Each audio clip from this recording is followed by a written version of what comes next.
This free step-by-step video comes to you directly from Haynes, creators of the world's best repair manuals. Fix your car or truck the right way with our accurate and reliable information at your side. You can complete more than 200 jobs on this vehicle when you purchase the complete online manual at Haynes.com.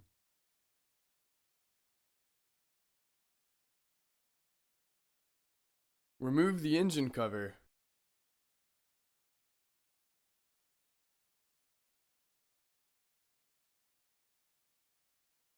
Locate the PCV valve on the valve cover.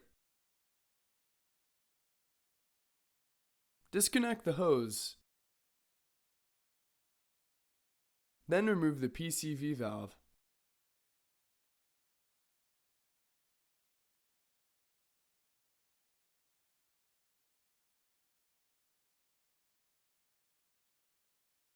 Install the new PCV valve and tighten it securely.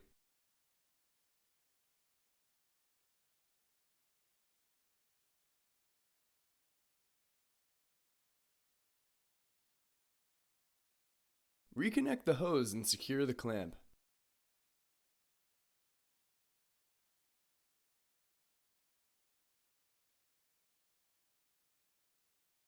Install the engine cover and tighten the bolts securely, but do not over-tighten them.